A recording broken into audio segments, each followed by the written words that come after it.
Hey, what's up? How's that party the other night? It was alright.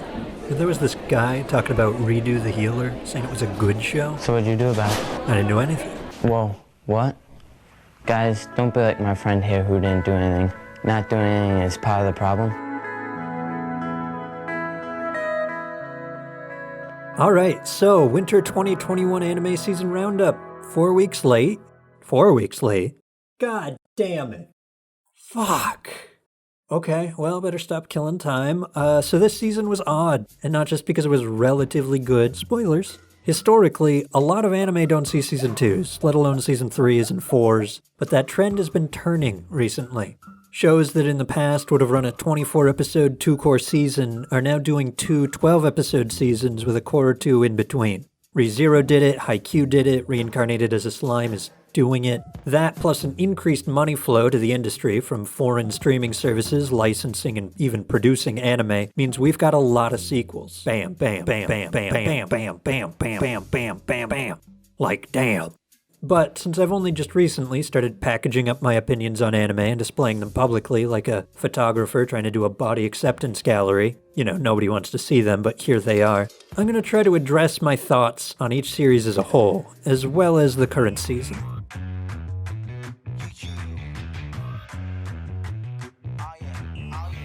Skate the Infinity. Yo, you put tech decks in anime and I'm on board. Oh shit, that's a pun. I swear, this show stole its premise from a Disney Channel original movie. Tonight, catch a Disney Channel original movie. Skate, a Canadian snowboarder moves to Japan. But uh-oh, there's no snow. How's he gonna get back on board in this radical turn of events?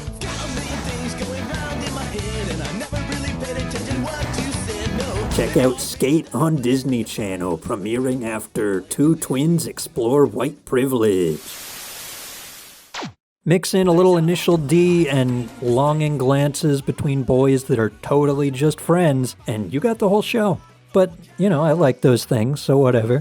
Alright, I'm reading a little into this. This show is not gay. It's not even Yuri on Ice gay, where it's half out of the closet, but ready to dart back in if anybody with a southern accent shows up. It's just got a lot of male characters that are very close with one another, and practically no female characters at all. Like, don't show this to your feminist friend, unless you want to see a 30-minute TED Talk on the Bechdel test. Hell, they even throw in a stereotypical, aggressively effeminate villain to be like, see, they're not gay. This is what gay people are like, right, guys? Tap dancing on skateboards? Jesus Christ.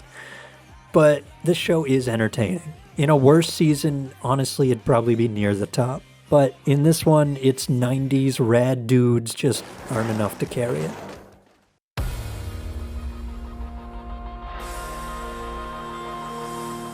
Jujutsu Kaisen rounded out its 2-core run. I already covered most of my thoughts on this show in, 2 other videos? Jesus. But I did leave off on the prediction that over time, like most shonen or activists, Jujutsu Kaisen would slow down and prioritize profits over quality. Hasn't happened yet though. The ending was strong.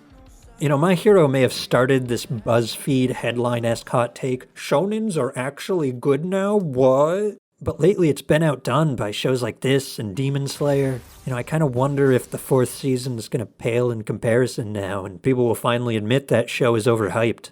I'm off track. Ooh, but while we're on the topic of shows being overhyped, Dr. Stone, baby. Ooh, now who's got the shitty hot take? It's me. It's always been me. I don't like Dr. Stone. I don't like their weird faces, and I think the premise is a lot less original than people are giving it credit for. I mean, this is just anime Man vs. Wild, Bang on the money. Complete with overproduced graphics and everything. It's not a bad show, it's consumable. It's just that the writers are so afraid you'll find out that you're learning that every piece of dialogue and plot progression is turned to 11. Characters react with the same mind-blown for dried food as they do for a fucking tank. So you just can't take it seriously. If it would just calm the fuck down for 5 minutes! Maybe I could recommend it. But it doesn't, so I don't. Alright, that's enough of me being a contrarian asshole, for now. Let's talk about a show I agree with the hype for. The first core of ReZero's second season was like watching the quiet kid try to give a class presentation. You're just sitting there like, nothing's happening. I don't know whether to feel awkward or worried that he's gonna snap and kill everyone here. And so being a social outcast of Weeaboo, I have come to tell you all of my prophetic revelations. But motherfucker, they found their courage. They nutted up, and there was some actual goddamn plot progression in the second core of the second season. Ugh, this shit's getting confusing. I mean, the first 24 episodes of ReZero covered at least 3 arcs, and the most recent 24 covered 1. But hey man, as long as the quiet kid's talking, you know, better than him reading NRA pamphlets in the back of the class. Does this metaphor still track? Alright, let's get into the obligatory romance anime. You know, I expected to hate this one, but it really surprised me. The character interactions were cute and oddly realistic. Oh wait, no, I'm talking about Horimiya. Fuck dude, I didn't watch Redo the Healer, I swear. But Horimiya, damn. Cloverworks out here in their Sunday best. This show looks good, and that's not even why it's good. Horimiya is one of those shows where the little loner weebs can pretend that even though no one likes them, maybe if the right plucky girl comes up to talk to them, they can be ripped away from their bubble and finally have what they truly want. A normal life. I mean, she won't, and they won't, but what's wrong with pretending, right? It distracts from introspection and personal growth. Do me a favor, please. Get out of here. Get out of here, man. Shit. Joking aside, I want to stress how Horimiya doesn't perpetually rely on the will they won't they trope to maintain engagement. But they also don't rush past the start of the relationship just to be different. The relationship between the main characters grows and changes multiple times over the course of the show in a very realistic way. Like they sit down and talk through their problems. In a romance anime, that's insane. Some of the side characters are admittedly a little underdeveloped, and the show can lack focus at times, jumping to side stories that don't really ever see resolutions. But honestly, as far as respectable romance anime go, this might be one of the best I've ever seen, right up there with Ore Monogatari. I mean, I'm still personally partial to Toradora, but that's probably just nostalgia. Like, you could show Horimiya to normal people, and some of them might even still talk to you afterwards, assuming you don't try to tell them about Redo the Healer and Boku no Piku when they ask for anime recommendations. An admittedly high bar. Oh shit. This video is getting kinda long. Let's speed run through a couple of these. Ooh, look at me, I'm Osmosis Jones but cute. Ooh, look at me, I'm a Dare campaign but cute. Ooh, look at me, I'm Vor. Oh, Kimono Jihen. This show is the 5 at the bar you consider buying a drink for and then just decide to save your money. You know, it's not bad, but it's not good. If you ever watched Soul Eater and went, man, I sure wish these characters were both younger and edgier, then here you go, I guess. Otherwise, it's not really worth the time. On the same train of not being worth the time, Log Horizon. Ouch. This one hurts. Log Horizon Season 1 showed up all bushy-eyed and bright-tailed. Wait, I can remember watching it thinking, finally, a good isekai, something to prove that the genre can be good if the author actually tries. But it's slowed down so much. Log Horizon's like that smart kid in high school that everybody thought was going to go to Harvard, but then developed a crippling WoW addiction and now just puts in the minimal amount of effort so they can get back to Nighthold. Ooh, too real. I'm moving on. Let's slow it down with a bit of slice of life, you know? A genre where you can pretend you have friends and you don't take vitamin D supplements because you haven't seen the sun in a week. Too real again. Yoru Camp. I like this show. It definitely preys at the K-On! Altar of cute girls doing cute things, but it pulls it off well and manages to have its own personality outside of moe blobs doing moe blob things. Honestly, the girls are kind of the worst part of this show. Most of the characters are very one-note and static, and their banter can come off as stale at times. The strength of this show is when it quiets down and focuses on a few characters exploring a landmark or watching a sunset. But I think the swings are somewhat intentional.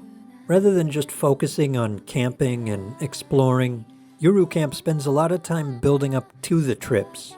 Characters working so that they can afford to go or planning activities for the next trip.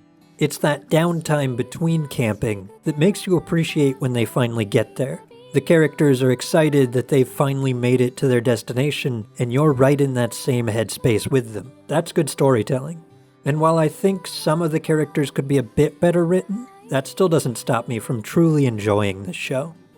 Alright, Well, now that we're nice and chilled out, let's talk about the best show this season as a preamble to the most hated show this season, so that I can get one last insult in as a bookend to this video.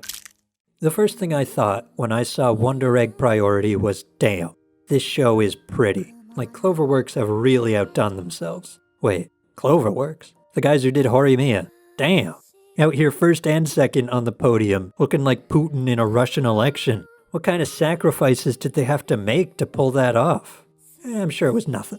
Wonder Egg Priority. Sounds like one of those heady anime that's way too far up its own ass, you know? The kind that wanna be the next Satoshi Kon but don't really have the talent. But no, Wonder Egg Priority is fucking fantastic. It has a similar vibe to Madoka Magica, but it's more than just punish the cute and weird animation. There's thought and a message behind the plot, while also being one of the most visually impressive anime in ages. Alright, it's time to learn how to tell if a show is good within the first 5 minutes.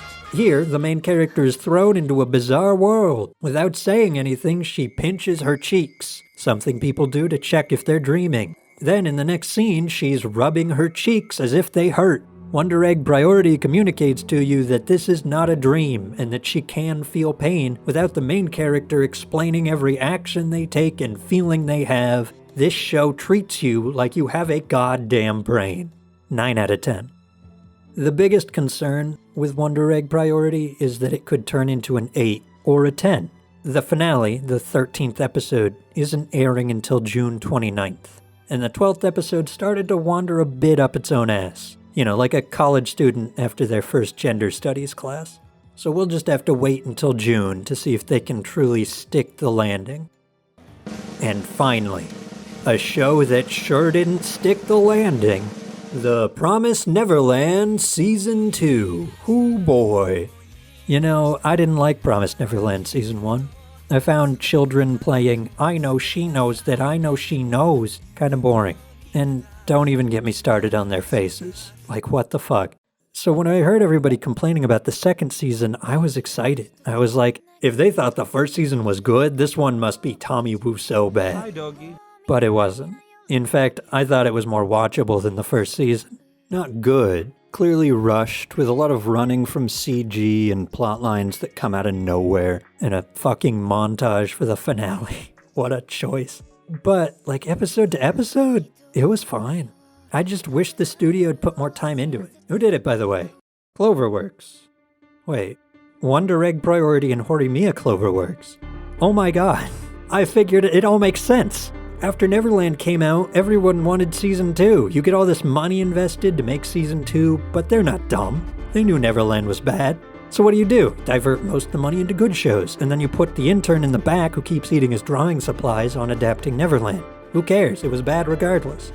I'm being mean, because, you know, I think being mean is funny. But it does track that Cloverworks would be a bit stretched thin after trying to put out all 3 of these shows at once. Like, they're not a small studio, they're an offshoot of A1 Pictures, and while they haven't done a whole lot, their track record is good. Hell, their track record this season is good. Just seems like the other shows might have been a bit prioritized over Neverland. But, you know, who knows, right? Jesus Christ, this was a long video.